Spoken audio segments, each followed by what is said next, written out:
Typhoon Pepito, also known as Manyi, made landfall here midday just around Dairo Basin. That is just north of Belair, south of Casiguran, here in Aurora Province as a Cat 4, according to the Joint Typhoon Warning Center. A super typhoon with winds of 130 knots. So we saw this kind of maintain that higher end intensity right up to landfall here, and dangerous storm system. I had seen some reports of some significant damage there across parts of Aurora where this did come on shore, but you see the mountains there just quickly disrupting it as it now traverses off towards the west. It's expected to continue to track off here onto this westward path, re-emerging on the West Philippine Sea just around La Union over towards Pangasinan, where typhoon strength winds are still likely here as we go ahead through our Sunday evening before things start to improve heading into Sunday night, overnight into Monday morning.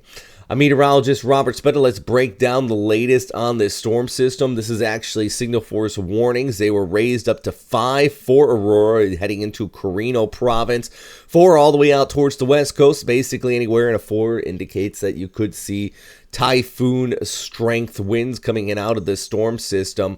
Let's switch it up over towards satellite imagery here, give you a look at what we see at this time. And yeah, maintaining that core. It did go through a bit of an eye wall replacement cycle. We saw some weakening early Sunday morning, but just prior to landfall, another burst of convection around that inner eye wall, and yeah, allowing it to get that intensity right up here just to landfall.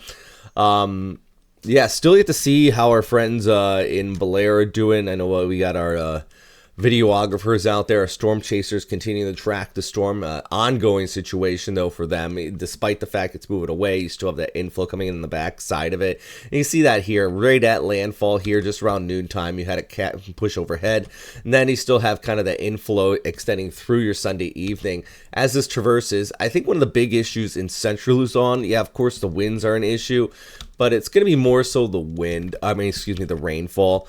As this pushes overhead, a lot of the mountains here are just going to continue to squeeze it out. And this is kind of the divide here, if you're talking about the water flow, where some of the water is going to flow north, south, even over towards Pangasinan. That's why flood advisories issued for this entire area and multiple river basins, just because that rain is going to fall out over the mountains, kind of get squeezed out. But going to continue to at least weaken as it moves off towards the west, but still, despite weakening, it is having those impacts along the west coast, including a potential for an additional storm surge in the Pangasinan. But I think even as I'm recording this, that threat is continuing to be reduced. But we want to continue to watch out for that threat, even as we go ahead into the next high tide, just because that water is still going to be kind of getting pushed on shore, even as this moves away. But then by Monday morning, the winds are going to start to switch in from the south and from the east, so any threat of surge will be dramatically reduced at that point, just because the winds are going to start to push the water back out to sea. So a multitude of factors here. I think the big issue right now is still going to be the heavy rainfall that we are continuing to see. But key thing with this update is, yeah, it has made landfall. It's moving off towards the west.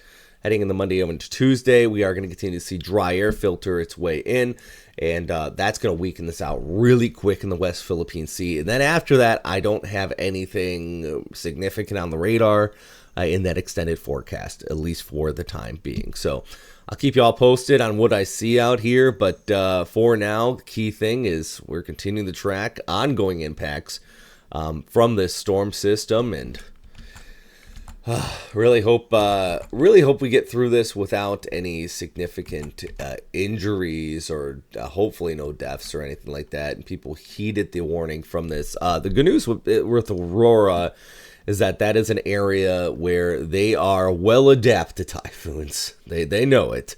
So hopefully everybody in the exact line of the storm system took it serious and was ready for it. And that's likely going to be the case. But I think the bigger issues today is going to be the heavy rainfall. Even in higher elevations around like Baguio, we could be looking at flooding, maybe some landslides. So want to watch out for it. As always, thanks for watching. Stay safe out there, guys.